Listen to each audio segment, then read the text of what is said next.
नमस्कार शिक्षणप्रेमी मित्रांनो, मी डॉक्टर रमेश चौधरी. शिक्षण सखा या यूट्यूब चॅनलवर आपले हार्दिक स्वागत.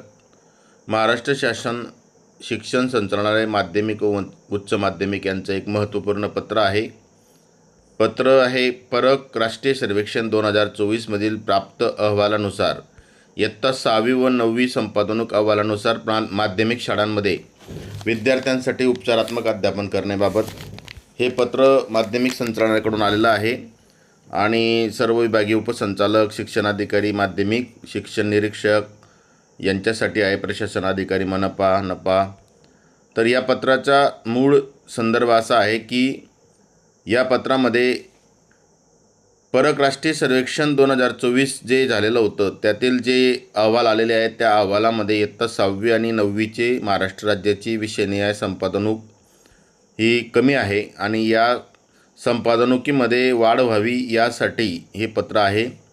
जसं उदाहरण दाखल म्हटलं तर इयत्ता 6वीचं गणिताचं राज्याची टक्केवारी 51 आहे. त्याच्यात मुलींची सारखीच आहे 51 किंवा 50% आणि इयत्ता 9वीचं जर म्हटलं तर गणित विषय किंवा विज्ञान विषयामध्ये गणितामध्ये 38% राज्याची संपादनूक टक्केवारी आहे.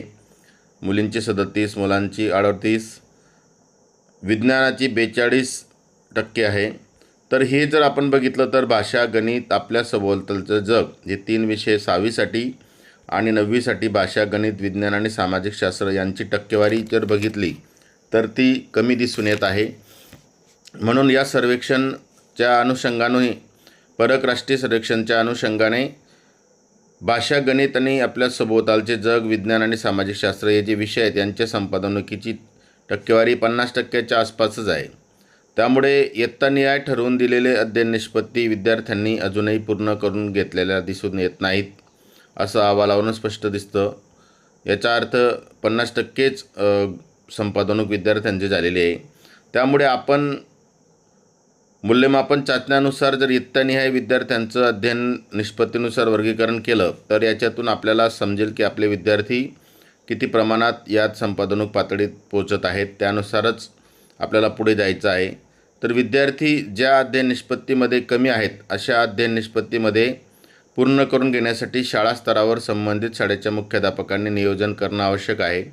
यासाठी विशेषतः प्रत्येक जिल्ह्याचा परक राष्ट्रीय सर्वेक्षण 2024चा अहवाल जर पाहिला तर तो सुद्धा अजून वेगवेगळ्या प्रकारे आपल्याला दिसेल. जसं पश्चिम महाराष्ट्र किंवा कोकणातले काही जिल्ह्यांचे टक्केवारी चांगली दिसते तर उर्वरित महाराष्ट्रामध्ये जर आपण पाहिलं तर ती टक्केवारी अजून कमी आहे.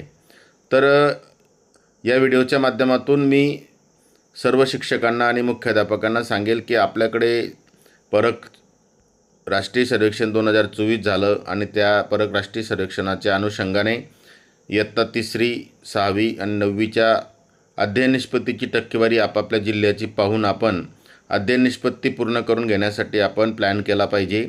तर या पत्रामध्ये म्हटलेलं आहे की दीर्घ उन्हाळी सुट्टीच्या कालावधीमध्ये ऑनलाईन स्वरूपात झूम, गुगल मीट किंवा व्हॉट्सअपद्वारे विद्यार्थ्यांपर्यंत पोहोचण्याचा प्रयत्न हा शाळांनी केला पाहिजे आणि सुट्टींच्या कालावधीमध्ये सुद्धा विद्यार्थ्यांशी ऑनलाईन संपर्क करून या अध्ययन निष्पत्तीच्या आधारे काम केलं पाहिजे.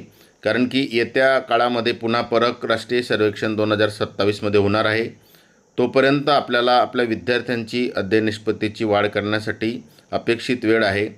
म्हणून हे पत्र आपण थोडं सर्व मुख्याध्यापक आणि शिक्षकांनी जर व्यवस्थित विचार केला तर आपल्या FLNच्या डेटानुसार सुद्धा काही विद्यार्थी अजूनही वाचन, लेखन, संख्याज्ञान आणि संख्यावरील क्रियामध्ये कमी आहेत. आधी त्या विद्यार्थ्यांना पायाभूत संख्याज्ञान आणि संख्यावरील क्रियाच्या अनुषंगाने काम करणं आणि जे विद्यार्थी FLN पूर्ण झालेले असतील अशा विद्यार्थ्यांना आपल्याला अध्ययन निष्पत्ती आधारित त्यांची संपादनूक वाढीसाठी सपोर्ट करणं, त्यांना मार्गदर्शन करणं, व्यवस्थितरित्या प्लॅन करून त्यांच्या संपादनूकमध्ये वाढसाठी अपेक्षित काम करणं.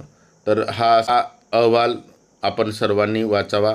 तर या व्हिडिओच्या माध्यमातून मी आपल्या सर्वांना अपेक्षा करेल की आपण आपल्या वर्गाच्या विद्यार्थ्यांच्या अध्ययन निष्पत्तीवर आधारित काम करायला सुरुवात करा आणि जे विद्यार्थी मागे असतील त्यांच्यासाठी उपचारात्मक अध्यापन करा. आपण आतापर्यंत व्हिडिओ पाहिला त्याबद्दल आपले मनापासून धन्यवाद.